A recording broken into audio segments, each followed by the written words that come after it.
Hello students, life processes के तहत अब तक हमने डिफरेंट ऑर्गन्स और ऑर्गन सिस्टम के बारे में जाना। अब तक डाइजेस्टिव, रेस्पिरेटरी, सर्कुलेटरी, एक्सक्रीटरी और स्केलेटल सिस्टम के बारे में हम जान चुके हैं। आज हम एक बहुत ही वाइटल ऑर्गन सिस्टम की चर्चा करेंगे जिसे नर्वस सिस्टम कहते हैं।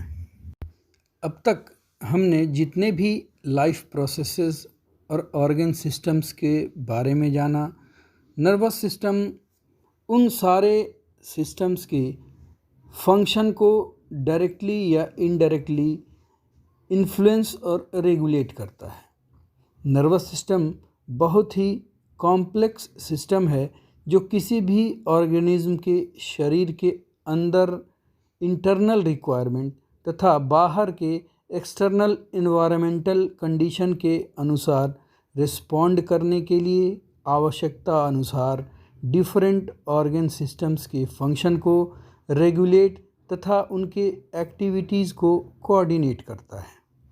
अतः इसे शरीर का चीफ कंट्रोलिंग या रेगुलेटरी तथा कम्युनिकेटिंग ऑर्गन सिस्टम कहते हैं। माइक्रो लेवल पे या स्ट्रक्चरल लेवल पर हम पाते हैं कि ये सभी फंक्शन में न्यूरॉन की प्रमुख भूमिका होती है।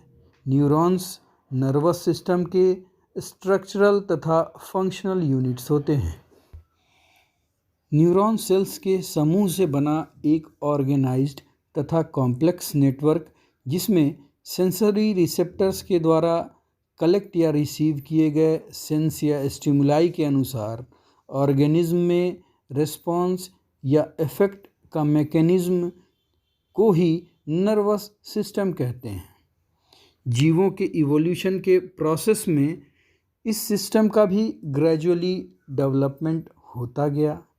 यूनिसेल्युलर तथा प्रिमिटिव स्पीसीज में स्टिमुलस तथा रिस्पॉन्स की प्रक्रिया सेलुलर लेवल तक ही सीमित होती है और ये थोड़ी भिन्न होती है।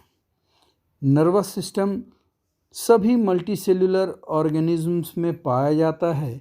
इसके एक्सेप्शन भी हैं, जैसे कि स्पॉन्ज जो कि पोरीफेरा प्रजाति का एक जीव है।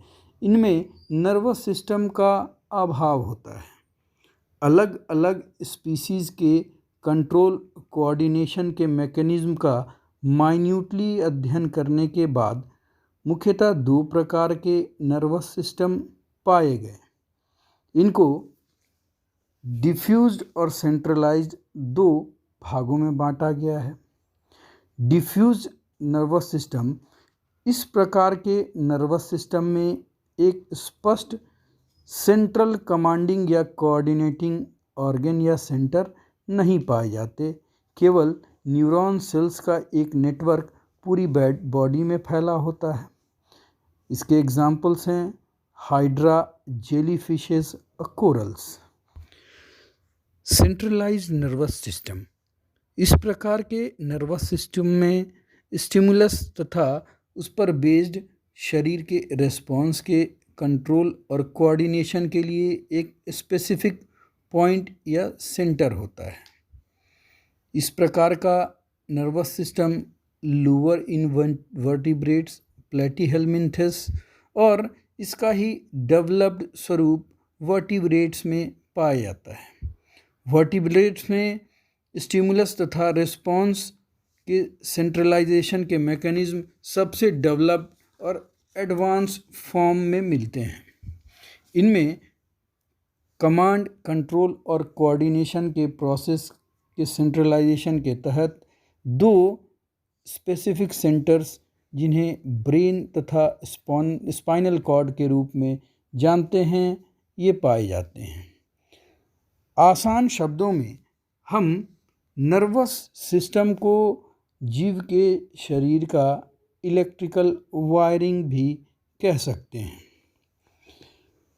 चूँकि इस पूरे मैकेनिज्म में न्यूरॉन्स या नर्व सेल्स का सबसे सिग्निफिकेंट रोल होता है, इसलिए न्यूरॉन्स के बारे में जानना सबसे ज़रूरी है क्योंकि इसके बाद ही हम नर्वस सिस्टम को आसानी से और समझ पाएंगे।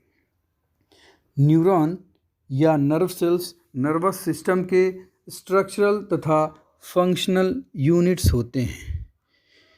ये एक विशेष प्रकार के कंडक्टर सेल्स होते हैं जो रिसीव किए गए स्टिमुलस या इम्पल्स को इलेक्ट्रोकेमिकल वेव्स अथवा इम्पल्स के रूप में बहुत ही रैपिडली तथा प्रिसाइजली टारगेट सेल्स को कम्युनिकेट कर देते हैं। हमारा पूरा नर्वस सिस्टम इन्हीं न्यूरॉन्स का बना होता है, जिनकी संख्या करोड़ों में होती है। हमारे ब्रेन में लगभग 100 बिलियन न्यूरॉन्स तथा स्पाइनल कॉर्ड लगभग 13.5 बिलियन न्यूरॉन्स पाई जाती हैं। एक टिपिकल न्यूरॉन या नर्व सेल्स के 3 मुख्य भाग होते हैं। सेल बॉडी या इसे सोमा भी कहते हैं। इसके अंदर एक टिपिकल सेल के तरह सेल्यूलर ऑर्गेनेल्स जैसे कि nucleus, endoplasmic reticulum, Golgi bodies, mitochondria पाए जाते हैं। ये न्यूरॉन सेल्स के फंक्शनल या एक्टिव रखने में महत्वपूर्ण भूमिका निभाते हैं। दूसरा पार्ट है डेंड्राइट्स। मुख्य सेल बॉडी से ही एक्सटेंडेड महीन हेयर या पतले तार की तरह की सेंसरी स्ट्रक्चर्स अटैच्ड होती हैं, जो किसी भी प्रकार के स्टिमुलस को रिसीव करके सेल बॉडी की तरफ ट्रांसफ़र कर देती हैं। ये रिसेप्टर्स की तरह काम करती हैं। तीसरा होता है एक्सॉन। सेल बॉडी के ही एक पोर्शन से टेल लाइक एक्सटेंशन निकला होता है, जो कि रिसीव किए गए स्टिमुलस या इम्पल्स को सेल बॉडी से दूसरी सेल्स की ओर या उनसे दूर ले जाता है। इन्हीं एक्सॉन या टेल लाइक स्ट्रक्चर्स पे वाइट शीथ या कवरिंग मटेरियल होते हैं, जो कि इसे रैप किए रहते हैं। इसे मायलिन शीथ कहते हैं।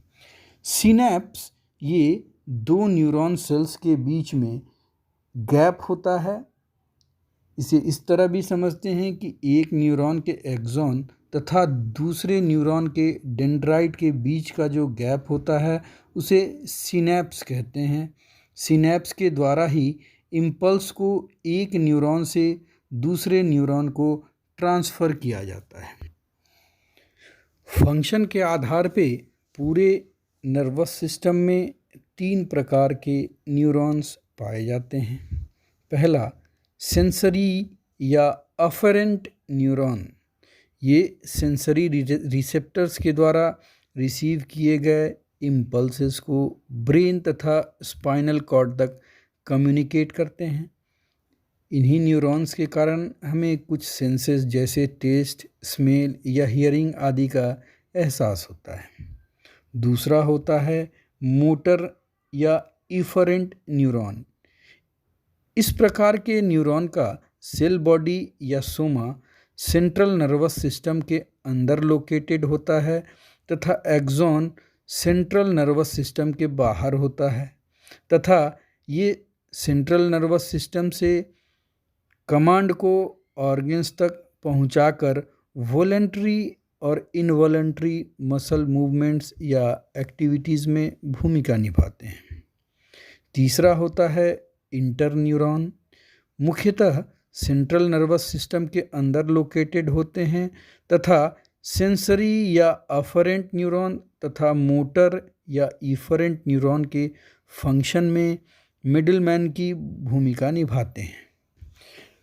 न्यूरॉन नर्वस सिस्टम के बारे में एक महत्वपूर्ण बात है कि इनमें रीजेनरेशन की कैपेसिटी काफ़ी कम होती है या ना के बराबर होती है। इसीलिए डैमेज होने पे इनका रीजेनरेशन काफ़ी मुश्किल होता है। आज के वीडियो में हमने नर्वस सिस्टम से संबंधित प्रिलिमिनरी जानकारी शेयर की। उम्मीद है ये वीडियो आपको पसंद आएगा। और सब्जेक्ट को समझने में हेल्पफुल रहेगा। वीडियो अगर पसंद आए तो लाइक, सब्सक्राइब और शेयर करना ना भूलें। आगे नोटिफिकेशन पाने के लिए बेल आइकन प्रेस करें।